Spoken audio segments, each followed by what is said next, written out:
Here's the 0-1. This is going to be a tough play. Bryant, the Cubs win the World Series. Bryant makes the play. It's over. And the Cubs have finally won it all.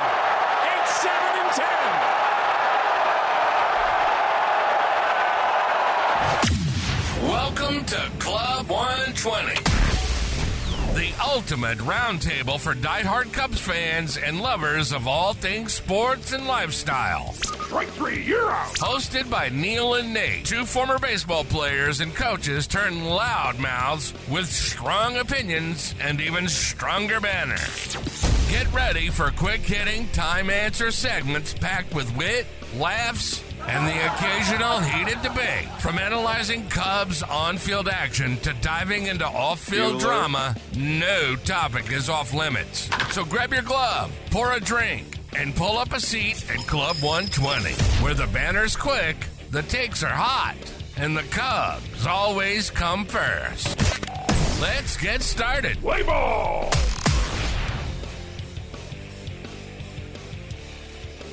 Hello, Cubs fans. It's 1:20.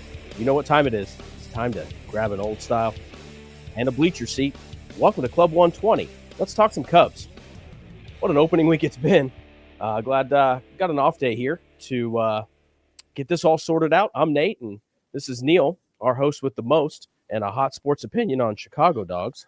What's on our lineup card? Oh, man, it is. You're right. What a week it's been. And, man, we have quite the show, jam-packed. Obviously, we'll start off with a Stix versus Swords recap. Then we're going to dive into a little bit of chase rate versus whiff rate, what all that means and what it means to the Cubs, and which will segue nicely into our bullpen woes. Then we'll talk a little bit about these new torpedoes and our catching conundrum, which, if you're a fan, is not a conundrum at all, but if you're Craig Counsell, it probably keeps you up at night. And finally, we'll tackle our week one recap. So, man, Nate, what's going on? Well, tell me, Stix and Swords, you jumped out to an early lead in Tokyo because we apparently, torpedoes or no torpedoes, left the bats in Phoenix and did not pack any of those when we went to Tokyo. So the Swords had a commanding lead, and I got to say, the Stix are back, baby. They are back. You guys got King Tuck leading the way there. And, you know, we'll see kind of how it shakes out. But I am really interested to see how close this actually has been, because it seems like no matter how hot it is, you know, Steele grinded out 6 Ks last night, or, you know, the other night with not his best stuff. So I was thinking the Stix are going to end up running away with this in the end, but it seems like every time, you know, I do the math on it, we just kind of grind it out. So it's good. It's good to see both sides putting up some numbers for us early, quite honestly. And that's probably the best thing about this contest, is it gives us both something to really root for from a production level standpoint based. Yeah, no, I think I feel the opposite way. Obviously, I think maybe that's the coach in me, and probably the coach in you as well. You know, you had your team and I had my team, and I'm looking at this roster thinking, gosh, they're going to strike out a heck of a lot more guys, and we're going to have hits. You know, we're going to have guys. I'm looking at all of our pitchers, and I'm thinking, man, there's going to be nights where Justin Steele cranks out 10 strikeouts, and we got 4 hits, and so it's been a nice balance so far. It's been a surprise. So I'm excited, man. It's neck and neck right now. I mean, we are right there, tied, and that's a perfect plug and perfect reminder. It is still time. You can still get in club120show.com. You can still register to be part of these Stix and Swords. You do not want to miss out on the prize. That one lucky winner of one team will win. So you definitely want to get in on that. So club120.com, club120show.com, and click on Stix and Swords, and you can register. It's a good segue, honestly, to where we're at next with the chase versus whiff. Okay, I brought this up over the weekend and kind of just let it marinate. And you know, you sent me back, what the heck is this about? So whenever I say chase or versus whiff, what comes to mind for you? Well, I mean, obviously that's different now because we've had this conversation offline. So, but Just speaking, right? It seems about the same, right? yeah, I mean, theoretically, chase rate and whiff rate, like, as you got a kid going up to the box, you don't want him to do either of those things. Right. So they both are a negative connotation when it comes to hitting. Sure, absolutely. Well, here let's do this in a layman's terms, because you can find a stat for baseball, whatever theory that you want. And quite honestly, I actually sought some help here on this, just to try to make a little sense of it as an old ball coach, and me staring at any ball game that I'm at and watching a pitcher struggle, or watching a hitter struggle. It comes down to these two words: chasing and whiffing, honestly. And to be very, very simple, and we want to keep it simple, is this: chase is out of the zone and whiffing would be in the zone. Okay, hitters and pitchers alike. So this is graded on both sides, right? So when you're looking at a hitter, is he chasing out of the zone? Is he whiffing in the zone? Right? Like that's the easiest way to put it. I yell out all the time, and I is compete in the zone, and we'll get. Oh, this will be a reoccurring theme here, but all we're watching for is the chase versus the whiff, and this is a thought process that I have is, and I've always told young ball players, pitchers, this is: if you want them to swing out of the zone, you must get it called for a strike in the zone. It's a simple concept. We don't have to really church this up. But if you want them to swing at something running away from them at 90 miles an hour, you might want to throw it where they can have a chance at maybe trying to get it first. We don't do that. And it seems like our bullpen, get there, is the biggest proponent of this. And it seems like every guy coming out there is literally just trying to get chase. They're just pitching to chase. They're not pitching in the zone. They're not pitching to contact. And if you can't pitch to contact and get guys out with your stuff, what are you doing out there at this point? That's my biggest question and concern right now coming out of the bullpen. What about you? Well, I think this is going to segue really nicely into the bullpen woes because here's, you and I are pretty much in constant contact during Cubs games. And one of the things that you had discussed, you were ranting about, I don't know, I believe it was we'll just call it the Eli Morgan game,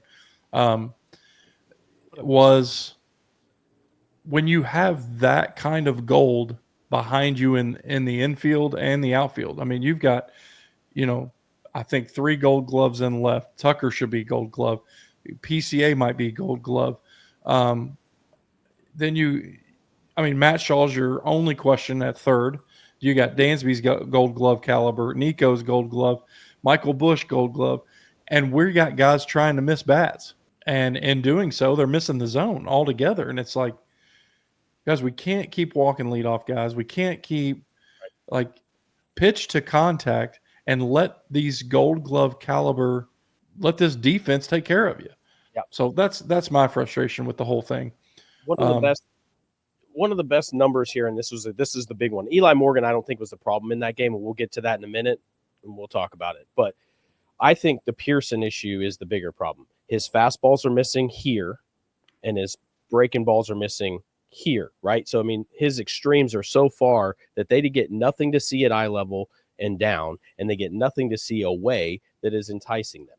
So while he has one of the highest whiff rates, he's in the 75th percentile, right? 50-50 is where is average. He's in the 76th percentile for whiff rate. Unfortunately, his chase rate is like 20%, 25%, right? So the reason he does is when he's in the zone, they can't hit it.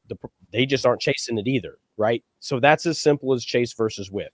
If you're not getting enough chase, it's because you're not getting enough whiffs in the zone. Let's just keep it simple, Cubs fans. Let's yell at the TV in the right way and understand that if we're walking guys, it's probably right now at this point because we're just chasing the chase. We're not throwing it in the zone to see if they're going to get it, if we can get outs. So, okay, talk to me about the bullpen. What's the problem? Why are we, walking the leadoff in 6 straight innings.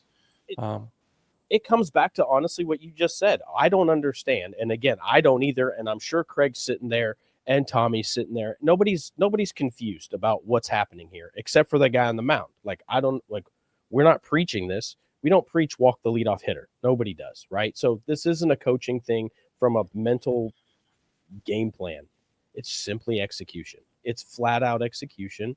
And we're just scared. You're just either scared or something's flawed mechanically. Either you're not willing to put it in the zone as a professional and be willing to get ripped, or there's something physically wrong with you. So which one is it? Because the mental game is what it is. It's high leverage anyway. But the reality is, if you can't shove it in there, what'd you say last night? What was the mental marshmallow? Yes. Like that was the epitome of it, man. You said there's nothing that screams mental marshmallow, and that is it. That is it. That is full credit right there. That is what we've got coming out of the pen right now. There's not a bunch of dogs running out there. Quite honestly, we got a bunch of mental marshmallows that aren't willing to just shove it in the zone and say my stuff's better than yours. Yeah, and I think I got to be. I mean, Porter Hodge is the only bright spot out of the bullpen we've seen. Now Merriweather looked great. I wish we could have seen him a couple nights earlier, but again, that's we got him up 2 nights in a row. So I don't know if that's a I'm going to interrupt you. I'm still mad about that. Quite honestly, I could do a 5-minute take on a coaching.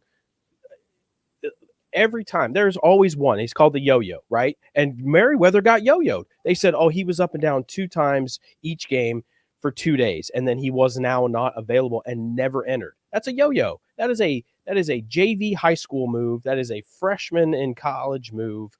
That is just a Mickey Mouse, no idea of what's going on. And you're doing that with a guy that had a really rough injury year last year. What are we doing? Yeah, no, I get it. But at the same time, it's like, if he got up twice in a row in two games, right? And we are not privy to any of this. So we don't know when he got up in the game before, but we lost that game 8-1. Right. What was he doing up? That wasn't. Yeah. What are we doing? So, I don't know. That's my frustration with that whole situation is why did we get him up in in a game we're losing 8-1? But maybe we got him up in the 3rd inning or something when it wasn't that. I don't know. But moving on. Torpedoes away. Tell me about these new bats. Do you like them? You hate them? You think it's egregious? You think MLB will do something? Or do you think this is the tip of the iceberg and we're just now seeing the future? I don't know. Because bat technology and the specifications of doing so is such an expensive. They have an engineer. I mean, this is an engineering scenario here, right? How long has it been around? Well, I saw a tweet earlier today of a college coach went into the back and found an old, I don't know what brand it was. There was a metal bat that was a torpedo. This isn't brand new. It just wasn't a popular deal. Just like if you go look at a lot of the handles on the bats, there's a lot of different handle options. Some are, look almost like a dowel rod. They have barely anything at the end of it. So a lot of this engineering, tweaks have been around for a very long time. Guys swing different ratios. They were talking about it all the time. Right now, I think it's honestly just a mental thing. It's you see all the old guys. It's not the bow. It's the Indian theory, and I think that's true. I mean, Ellie De La Cruz did not just wake up and just figure out how to get 7 RBIs in a game because he had a bat. He's a good example. Remember the last year or the year before where he had that little thumb thing or something at the end of the bat, and it was actually not on his thumb. It was actually attached to the bat, and they made him take it off. And then what did he do? 2 pitches later, he hits the scoreboard. So it doesn't – I don't think there's a ton here. I think it's just an engineering idea that might change batting averages a couple, but it's not making them hit the ball any further. We're not breaking any new ground with a new type of wood here or some sort of density that we've never seen before. No, I think it's here to stay, and I think also I was reading about it today, and I don't think it's Louisville Slugger. I think it's Marucci or that has the technology now to where they can have a guy come in and do 4 or 5 BP sessions and take all this data of him taking 500 swings and find out where he barrels the ball. Mm-hmm. And now bats will be custom made, not just in size and spec, but Right. but now the barrel location is going to be customizable as well. So it used to be, well, hat breaks a bat. Well, we're on the road. It's a long road trip and I'm down to 3 bats. Give me one of Tucker's bats or something. And you see these guys switching bats every now and then. Or I think Rizzo used to switch bats when he was going through a slump. He'd use somebody else's bat, see if he could get a hit. Right. I think you're about to see the end of that stuff because I think these bats are going to be so dialed in per individual that that there won't be any more like, hey, try this one, you try that one, I mean, they're already there, right? You made a comment last year about Happer, where at the beginning of the year he swings a heavier bat, and then he makes it a little bit of a transition throughout the year as the season gets along, summer gets going. He drops a half an ounce, right? So these guys already have a little bit of a science, and now they're getting even more to it. Do have a question though for you. This has been brought up by a few pitchers I've seen over there on the line, if you will. Great new technology for you guys, but why don't we get to use something that you get to use? What if whatever's on that on deck circle we get to use? Because you're worried about your hand slipping on the bat, and I'm worried about the hand slipping on the ball. Right? What do you feel about have a little? I think that's completely different. Okay. And 2 reasons. One, here's the thing. I think pitching has gotten so far ahead of hitting. You 10 years ago, you'd look at a major league roster and you'd have 2 or 3 guys hitting over 300 in October. Mm-hmm. Now, if you got a guy hitting 275, he's probably a Hall of Famer. That's true. You know what I mean? Like, I mean, the strikeout rates are up. Yep. Pitchers have an advantage. I mean, I was watching earlier today. I was watching Paul Skeens, who threw for Pittsburgh today in a day game, and like his off speed stuff's coming in at 96. It's filthy. Yeah, and it's what did JD say the other night? JD made a really nice comment. He said the batting averages, the last time the team batting averages across the league were this low, they actually lowered the mound.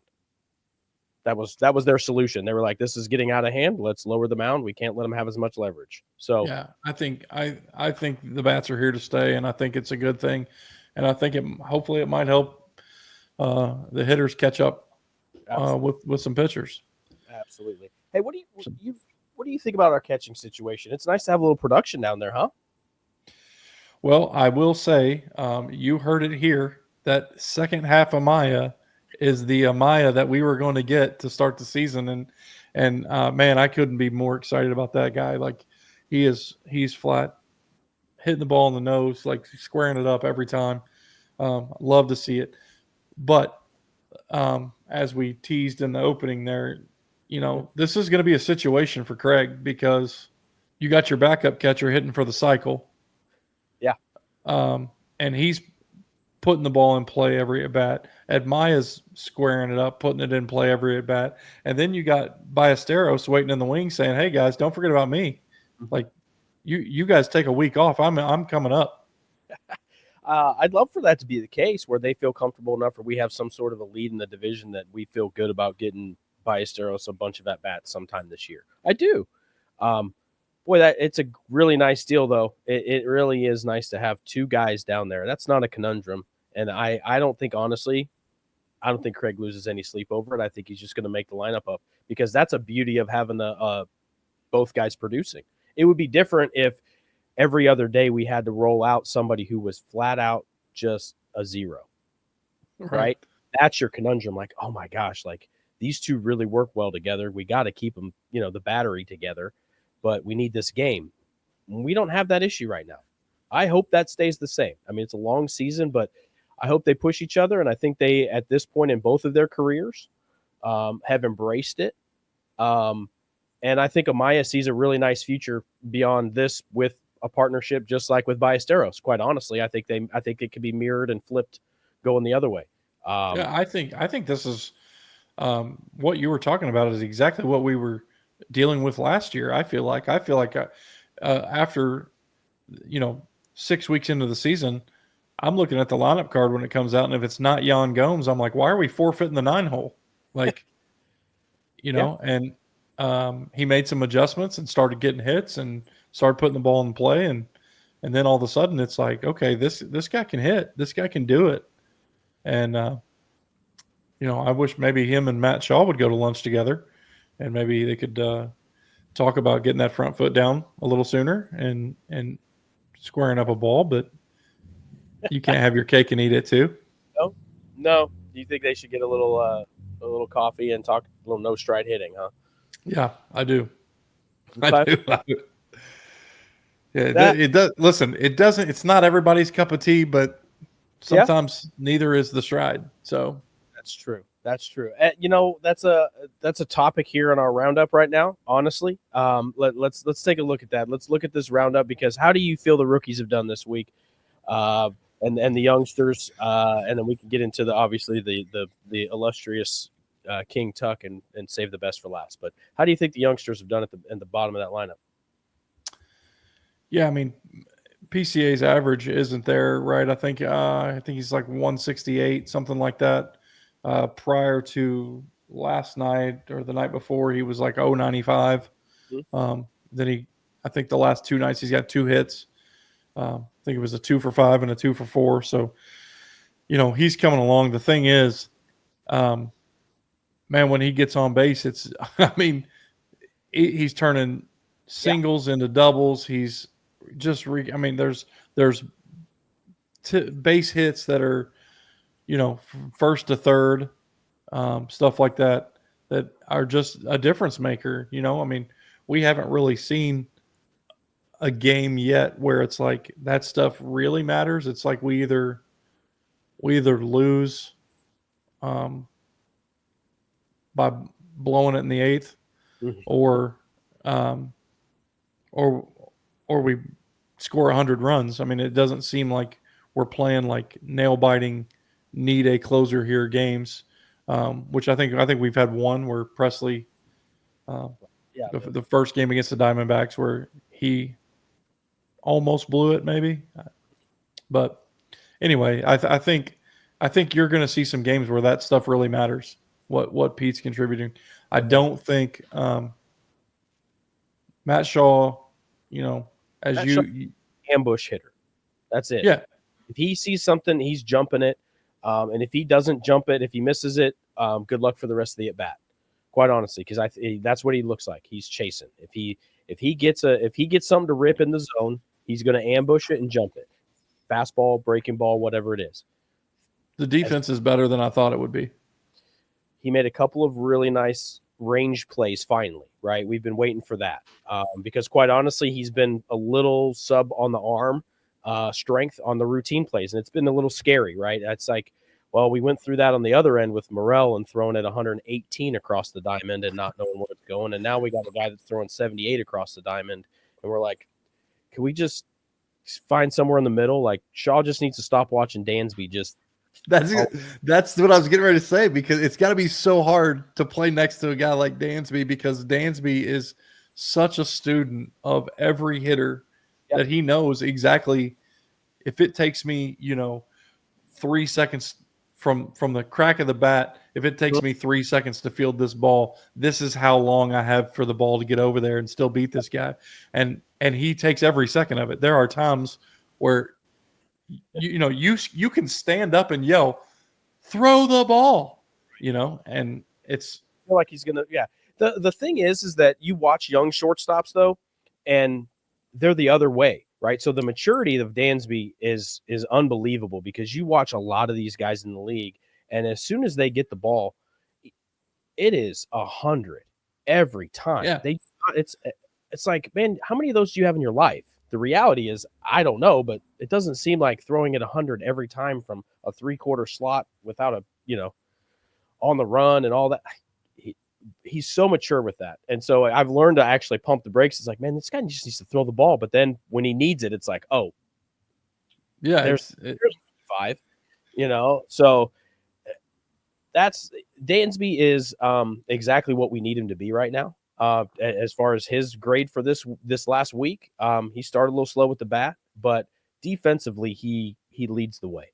And when we play that energy, you watch those innings when we hit after we do that. The next 1 to 2 at bats, the buzz, you coming out of that dugout is just different when Dansby makes a play. Nico made a couple plays. PCA dunks that dude from center field, right? And what do? We score the next half. Our defense can be one of our offensive catalysts, quite honestly, because we will not, especially with Wrigley, how it plays, we're going to go 3 to 9 outs at a time of just grinding out at bats that just aren't nice. The weather's not nice. The contact isn't great today. All that. So you need that defense to give you a little spark where you're in a 3-2 ball game and you cut a rundown. That's worth 2 now because we're going to go score. And we do have that really good killer mentality. I like seeing that. That's really nice. What is your grade as far as the starting pitching is? The thing is, even with Steele's latest outing, it feels like it was a bad one. But then when you look at the line at the end of the game, it's like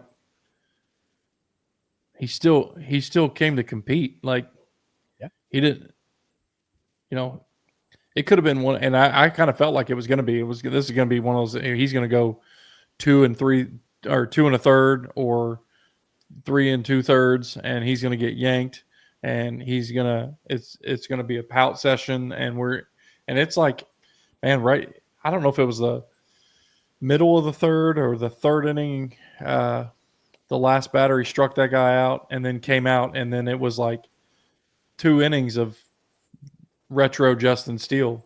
Yeah. You know what it was? Quite honestly, he finally got a swing and miss. On that, he got a guy to chase. He's getting such weak contact on a lot of stuff that it's making him try to, and it ends up hanging something, right? So his hard contact is on a miss. But his weak contact right now, his line drive, his leadoff single is the guy went out and got an outer third, down and away.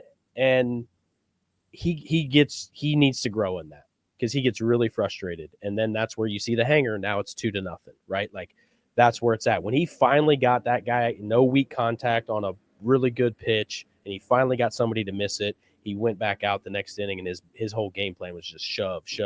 Finally, it was moving the way he wanted it to, I think, right? Like he had the grit or something that triggered that, oh my God, finally there's sharpness to this.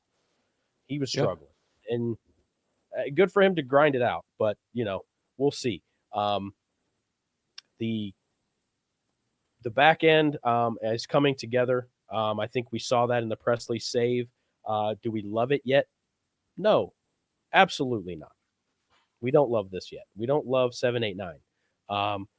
Primarily simply because it seems like they're all pitching to make everybody chase. And now we're 7, 8, 9. All I'm trying to do is get on base here, coach. Like, who forgets that?